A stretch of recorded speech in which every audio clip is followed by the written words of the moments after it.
Hello everybody, Average Gamer here. So today we're going to be talking about the roles of your mech. That's right, how your mech should be used associated with its role. So for example, not using a scout as a heavy, not using a direwolf as a scout and things like that. The main reason why I'm doing this video is after watching a bunch of people, such as a direwolf, which will go unnamed, decide to scout on a map that he shouldn't have been scouting on. Scouts trying to do a push and just watching them get their ass handed to them when they crest over a hill and things like that. So it's kind of got me thinking, some people, I don't know if they don't know their roles properly or if they just kind of look at certain things and think, well, this is what I have on the guy, so this is what I should do.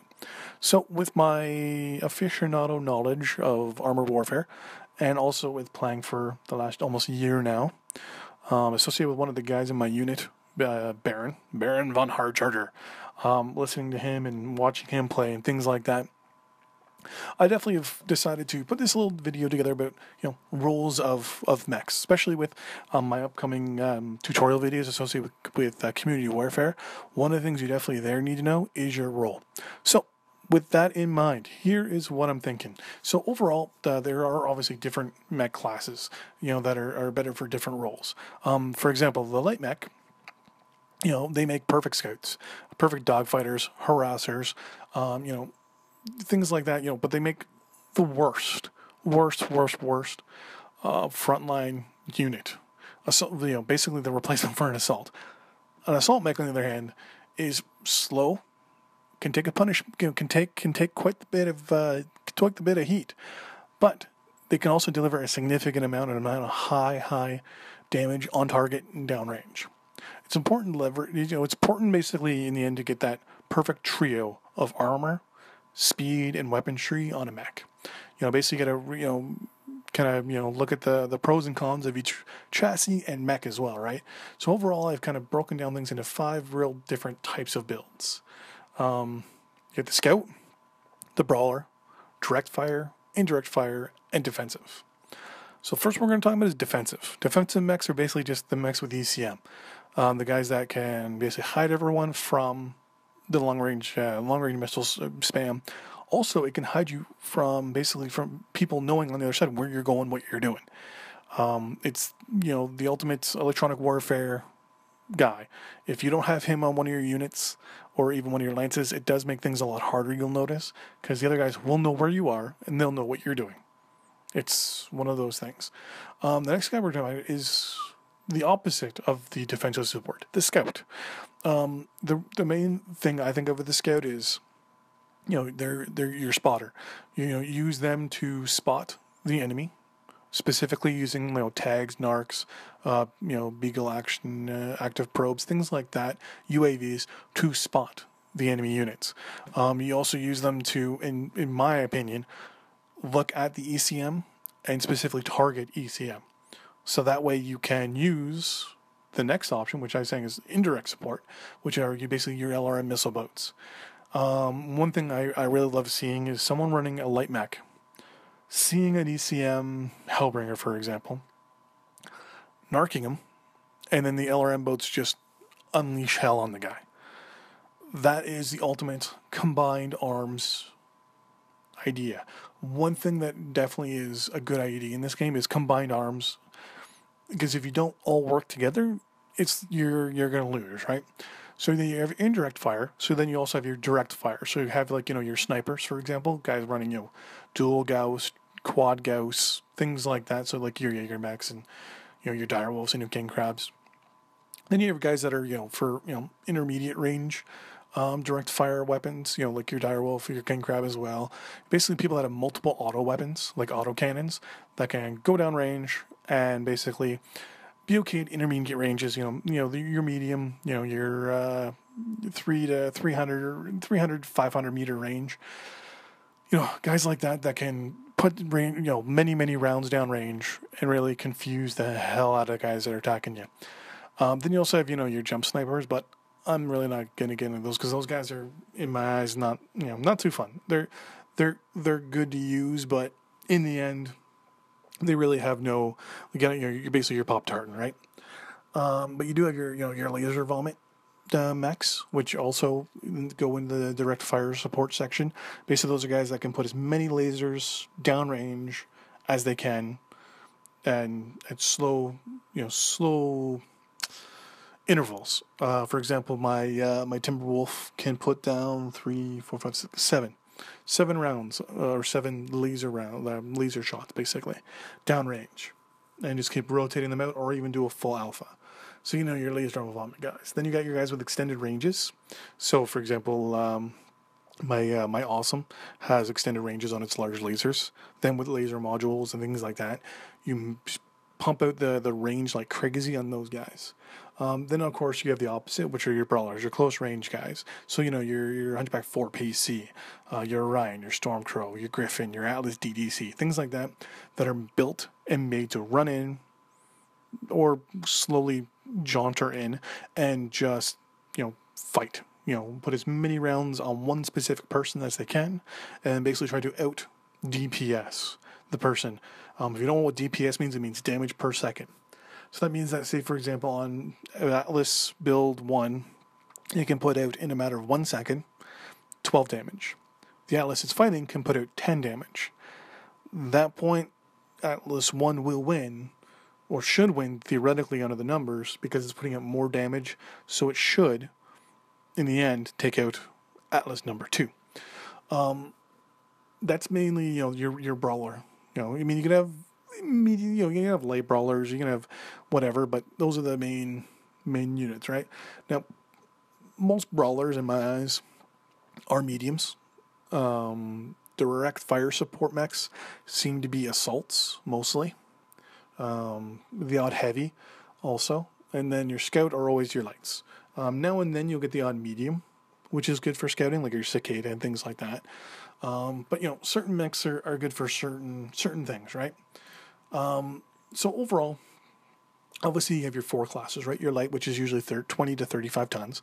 They're the fastest, but in the end, they do have a bit of a glass jaw when it comes to fighting other mechs. Their main thing is hitting and running, and basically scouting. That's what it all comes down to for those guys. They're also good for flanking, for running in behind and trying to tag people from behind with their lasers, and picking off guys that are stragglers.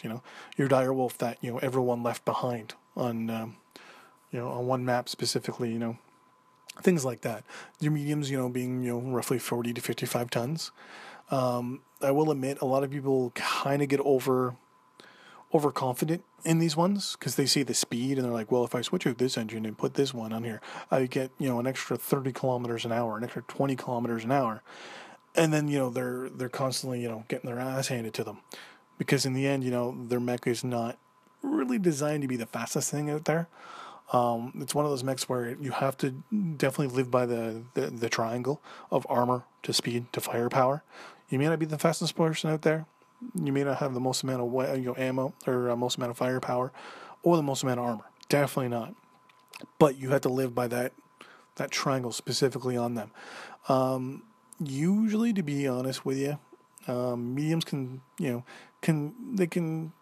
pack definitely the main weapons, like the big guns and all that stuff, but they do overall lack the firepower and armor to do so by themselves.